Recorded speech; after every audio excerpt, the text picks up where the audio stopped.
ৰহস্যজনকভাৱে সন্ধানহীন ঢেকিয়াজুলিৰ বোৱাৰী বৰষা দৈমাৰী ৰাভা।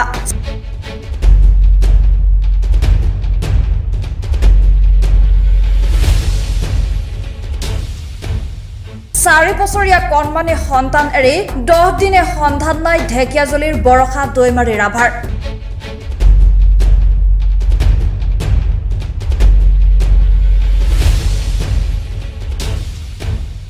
চিন্তিত পৰিয়ালৰ লোক।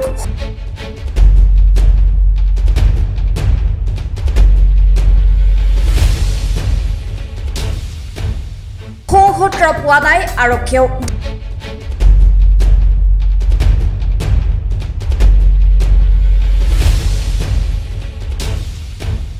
ঢেকিয়াজুলিৰ ৰাক্ষসমাৰীৰ প্ৰাণজিত ৰাভাৰ পত্নী বৰষা দৈমাৰী ৰাভা নামৰ বোৱাৰীগৰাকী বিগত 10 দিনে ৰহস্যজনকভাৱে সন্ধানহীন হোৱা ঘটনাই চাঞ্চল্যৰ সৃষ্টি কৰিছে। ঢেকিয়াজুলিৰ সতীৰ্থ বয়ন শিল্প উদ্যোগত তাঁতশালত গামোচা তৈয়াৰ কৰিব যোৱা বৰষা দৈমাৰী ৰাভা নামৰ এগৰাকী 4 বছৰীয়া সন্তানৰ মাতৃ কৰ্মস্থলীলৈ গৈ পুনৰ ঘূৰি অহা নাই। 4 বছৰীয়া কণমানি সন্তান এৰি ক'ত গ'ল বৰষা দৈমাৰী ৰাভা নামৰ এইগৰাকী বোৱাৰী? তাক লৈ সৃষ্টি হৈছে ৰহস্যৰ। দৈমাৰী ৰাভা তাই ঢেকিয়াজুলি যাম বুলি ক'লে, সেইপিনিত মই লৈ গ'লোঁ, কৈছিলোঁ যে মই স্কুটিখনো লৈ যাওঁ বুলি। তাৰপিছত মোবাইল নাছিলে, মোবাইলটো মোৰটোকে পঠাই দিলোঁ। তাৰপিছত মোবাইল নাই বুলি কওঁতে তেতিয়া অ'টোত উঠাই থৈ আহিলোঁ। তাৰপিছত অ'টোত উঠাই থৈ অহাৰ পিছত যেতিয়া ফোন কৰিলোঁ 3বাৰমান ৰিং হ'ল ফোনটো। 3বাৰ ৰিং হোৱাৰ পিছত যেতিয়া 4টা বজাত আকৌ এবাৰ ফোন কৰিলোঁ, ফোন চুইচ অফ। তাৰ পৰা সন্ধানহীন হৈ আছে। এতিয়া ক'ত গৈছে, ক'লৈ যোৱা নাই, ধৰিব পৰা নাই, জানিব পৰা নাই। আজি 10 দিন হৈছে। হয়, সৰু কণমানি সন্তান আছে 4 বছৰৰ কণমানি সন্তান এটা আছে। তাইৰ কাৰণে ভৱিষ্যতৰ কাৰণে য'তেই নাথাকক তাই ঘৰত আহাটো বিচাৰোঁ। থানাত জনোৱা হৈছে, এজাহাৰ দিয়া হৈছে।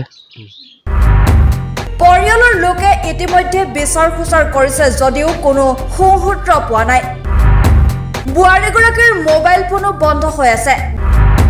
ঘটনা সংক্ৰান্তত ৰাক্ষসমাৰী আৰক্ষী চকীত এজাহাৰ দাখিল কৰাৰ পিছতো আৰক্ষীয়ে কোনো ক্লু লাভ কৰা নাই।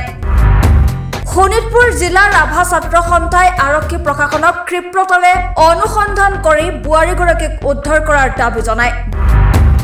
বৰষা ৰাভা আজি যোৱা কেইদিনমান ধৰি সন্ধানহীন হৈ থকা বুলি ভাবি আমি সংগঠনক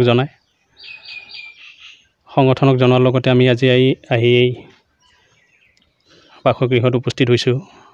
আৰু লগতে আমি আমাৰ এই লোকেল আৰক্ষী চকীত আমি খবৰ ল'বলৈ যাওঁ।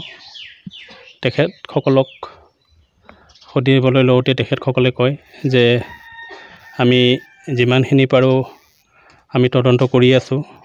আৰু মই জিলা ৰাভা ছাত্ৰ সন্থাৰ পৰা এটাই অনুৰোধ আহ্বান থাকিব, অতি সোনকালেই প্ৰশাসন বিভাগে যাতে গুৰুত্ব সহকাৰে লৈ আমাৰ এই বৰষা ৰাণীৰ নিৰ্দেশ হৈ আছে যিহেতু অতি সোনকালেই তদন্ত